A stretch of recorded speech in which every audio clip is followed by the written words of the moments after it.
And then we will scroll down. All right, there's 1 Peter 5:6 at the very bottom. So what you need to do is we actually need to kind of come back up to where the definition is actually listed. So it says, by a figure use of language, okay, attributed to God, symbolizing his might, activity, and power. These verses, it's in creating the universe. This is his might, activity, and power in protecting and aiding.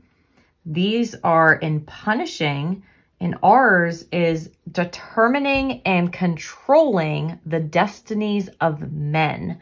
So his hand is the instrument a person uses to accomplish their purpose. This symbolizes his might, activity, and power in determining and controlling the destinies of men. And if you think about it, look how this is used. Therefore, humble yourself under the mighty hand of God. It's God's hand that you're going to humble yourself under so that he may exalt you. Also by God's mighty hand, he may exalt you at the proper time. So it is him who has the power in determining and controlling your destiny, right? Like whether you are humbled or exalted is in God's hand. So pretty cool. Okay, so I am going to kind of read back over all of this information I gathered. I will summarize it the best I can, and I'm going to put it in that bubble. All right, so we have his mighty hand. It's God's supreme mastery and unrivaled power and dominion that is used to accomplish his purpose. It symbolizes his power in determining and controlling the destinies of men. Moving on to exalt. We're going to go back and we are going to pull up exalt. It is Greek 5312. Helps word studies. It's properly to raise high and to elevate. Exalt. So translated pretty well, I would say. And then let's see if we can find it. Our verse here, 1 Peter 5:6. So we're going to trace it up to this definition above it, and it is to exalt, to raise to dignity, honor, and happiness. Okay, to raise to dignity, honor, and happiness.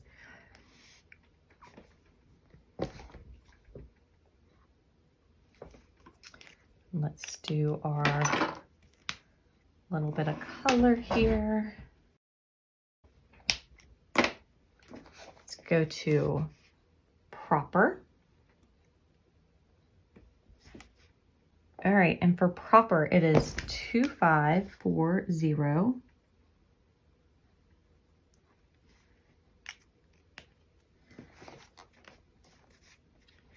Okay, and I love this. So in the helps word study, this is it's the suitable time. It's the right moment.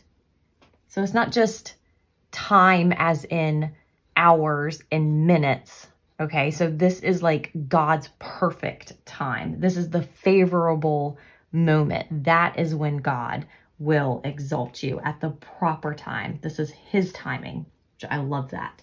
So it is the suitable time.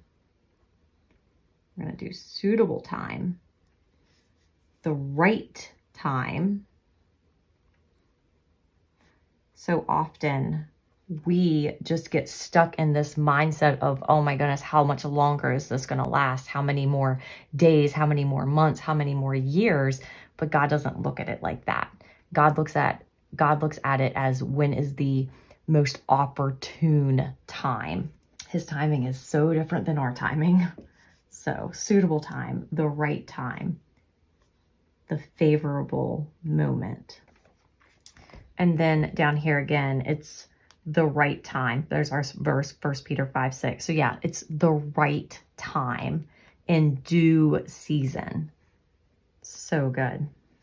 Such a good reminder for us when we are waiting on the Lord to remember that God is always going to do it in the right time. It's better to wait and have God do it in the right time than to rush anything because we're tired of waiting. 100%. All right, so that is the proper time. Let's just do a little squiggly down to it. And we'll do some red or pink or kind of rosy color here. Perfect. Okay, casting, working on through these. Using just Bible Hub. There's tons of really amazing resources to do keyword studies, but I just want to use one, keep it very simple. So now we're moving on to 5-7. So we're going to write down that Strong's number. So it is G1977. All right, and we're going to click on it. Casting. To throw upon, place upon, to cast upon, give up to.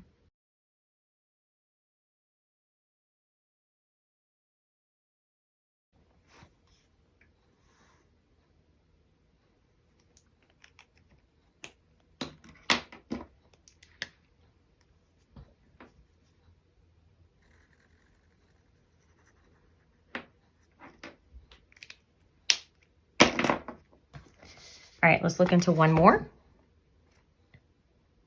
Go back. Your anxieties, 3308. It says it's being separated from the whole. Figuratively, worry, anxiety, dividing and fracturing a person's being into parts. All right. So this is interesting because, let's see, I feel like, okay, because I was going to say, I feel like there was something about being in God's fullness.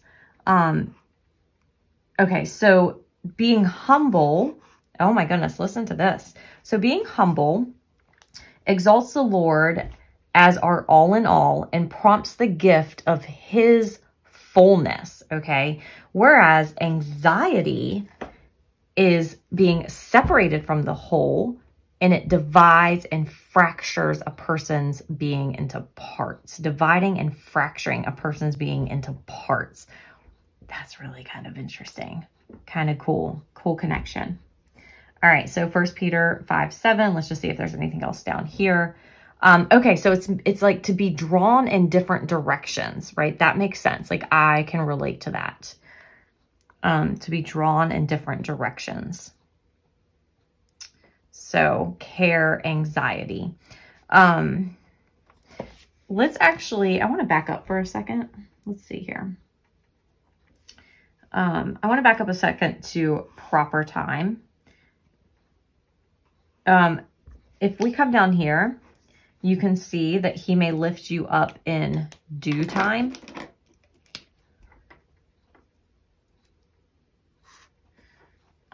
He will lift you up, let's see, at the right time. So another, we can even put in here, I have at the right time. The right time is one of the definitions, or is part of the definition, but we can even say due time. Sorry. Anyway, sorry, that just came to my mind that I did want to come down here and kind of look at some of these different words. And I want to do the same for anxiety, see if there's anything different. So cast all your anxieties on him. Give all your worries and cares. And that really does just come from, you know, some of the definitions.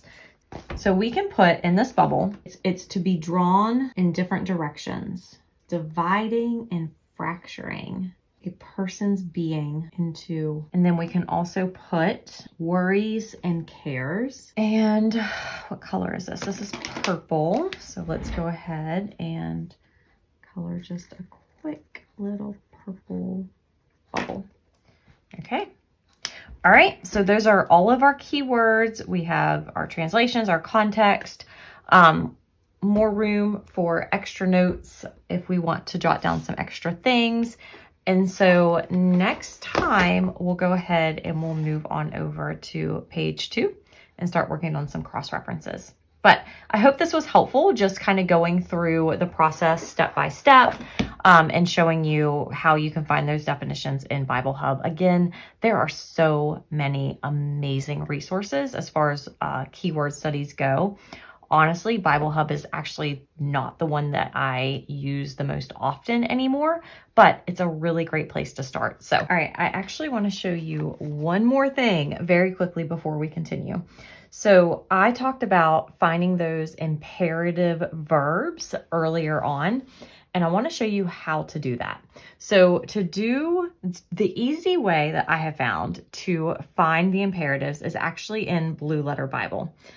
So I am in 1 Peter 5, 6. I'm going to click on it, and I'm going to pull up the interlinear concordance.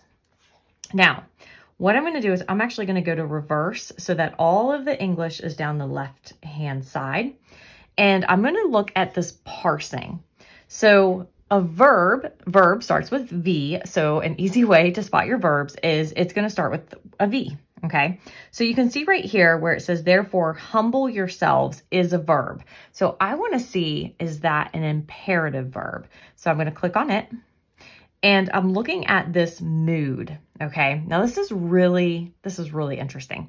So the mood is imperative. So this is in fact a command to humble ourselves. Now, the thing that I want to share very quickly, and this is getting a little more advanced, but the voice is passive, okay? So a passive means that this is not something that the subject is doing. This is happening to the subject, okay? Now, what's interesting about this is that this is a command. We are commanded to let something happen to us. So it is, in fact, an imperative verb. The other thing that I want to look at is this tense is in the aorist tense. So basically what this is saying is the aorist tense means like do this immediately. It is urgency. The first opportune time, get this done, okay? So this is a command to humble yourself urgently, immediately, at the first opportune time, which that is actually really good information to even include here on my map. So I might even draw like another line out here and then just put that humble is an imperative aorist verb. And then what does that mean? This is a command to do this with urgency at the first opportune time. So there's a lot that you can learn just by parsing those verbs at the first opportunity. That's fine. I'm trying to talk as I write, and it does not go that well. So that is just something else that I might do, is go ahead and look at my verbs, and I will show you. Let's look at one more. So that was an imperative. And then let's look at, let's actually go back, and we're going to pull up 5-7, interlinear concordance. Let's look at that verb again. There's another verb, and there's another verb. So let's just peek at these. Okay. So the mood, okay, that is not imperative. And then let's go down here, and that is also not imperative. Okay, so it's the mood that you're looking at. And if you find an imperative, it is a command. So I do like to take notes of the command. So, and then I would probably like box this as blue or something, just so that it is connected more to humble. Yeah, and there you go. I hope that was helpful. If you have any questions, let us know.